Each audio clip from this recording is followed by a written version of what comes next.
Well, I married my wife 6 years ago. We actually had our Nepali engagement in 2017 in Nepal. And from that moment, I just fell in love with the cuisine and the culture. The big thing for me was at our engagement, our big thali on the tapari, and there was curry and rice and yogurt and dal, and there was roti, and we had jalebi and just everything on this huge tapari. And it's just one of those memories, food memories for me, how you have everything there on one plate and it's all accessible. But that was the starting moment for me for Nepalese food. And then from there, just when we got home, we had momo, we had sal roti. Meadow Srimati showed me how to make sal roti. It's amazing, sal roti. We had sekua, we had obviously Nepali barbecue. And then from there, I just thought London was really missing a very good Nepali restaurant. I say very good, I mean more fine dining approach. And this was the idea I had. And I was lucky enough to be on a TV program called £1 Million Menu, which was a Dragon's Den style for restaurants, where you pitch to investors. And from that, I got a pop-up with a friend of mine, and we're doing Indian and Nepalese food, which was a bit mixed, not quite what I wanted to be doing. What comes in your mind if you listen momo? Momo is life.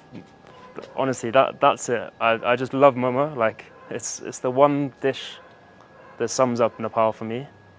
I know there's a lot of contention of where it's from, but for me, it's Nepalese. I was surprised that you were making mushroom choila better than us. Well, again, I posted a video of mushroom choila, and a lot of people said, you can't have mushroom choila, because choi and la means barbecued meat, doesn't it? So, but yeah, again, it's using the flavors that I know and the techniques that I know, and just merging them with Nepalese flavors as well. What was your worst experience while making shell roti? Do you have any such kind of experience with the shell roti? I mean, burning myself was quite common when it splatters into the oil and you get it on your hands. When you put too much sugar and it just goes too crispy and it's inedible. It's a fine art with shell roti. It's something that I found. But with a lot of cooking, I'm not one for recipes. I'm one for following touch and sight. And for me, cooking just comes naturally. And yeah. You started your culinary journey when you were like a very young kid, 13 years.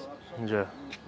Does your parents force you to accept the culinary arts or practice the culinary arts, or it was your own desire? Not at all. It was. I'm one of. I used to have 3 brothers, and we all worked in the pub together from a young age. I found it was important for me to have that have a job early on. So yeah, I started as washing the dishes and doing the front of house as well. And then from that moment, we had a chef join us, a chef called James Buckley, a good friend of mine now. But he really inspired me, and he's the main reason that I'm the chef that I am today. But there was never any forcing from my parents, no. I heard while we had a small conversation that you love the pork, right? The dharani pork especially. Yes. Any good memories with your dharani pork? Yes. So we a few years ago, at a family celebration, there was a wild boar that had been fattened up, especially for me and Meadow Srimati, and yeah, it was killed, and we kept the blood, and we cooked the offal in the blood. And for me, this is, again, it's one of those food memories for me. I'm not too sure the name. The dish where it's the offal cooked in the blood, the insides in the blood. Yeah, so we started with this, and then I watched our family members there with the kukri and the butchering the boar. Fascinating to watch. because I'm English, so I have a very much Western approach to butchery, and to see them using one blade to cut up the whole animal, Yes. to pour the hot water on to get rid of all the fur, to dye the skin, and then that barbecue pork belly, wild boar belly is just incredible. Like this much fat and this much meat, and it's just incredible. Yeah. Who cooks better Nepali food, you or your missus?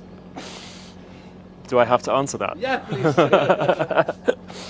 We're very different. My wife knows a lot of traditional Nepalese food, and I cook more influenced Nepalese food. So I'll take, as I say, Nepalese flavors and Western techniques. One dish that I made was lapsi donuts. So I made a plum and lapsi puree, like a jam, and then I made donuts. I fried the donuts, and then I stuffed them with the plum and lapsi jam, and this was incredible. Is there any future of Nepali cuisine in Europe? Absolutely. I mean, look, I'm an English chef. I've fallen in love with it.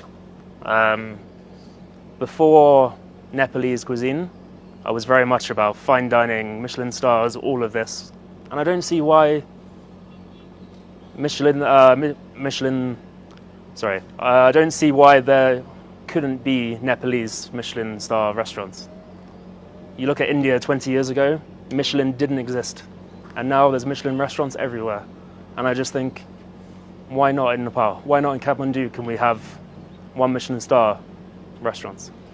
Would you like to suggest our Nepali young chef who want to aspire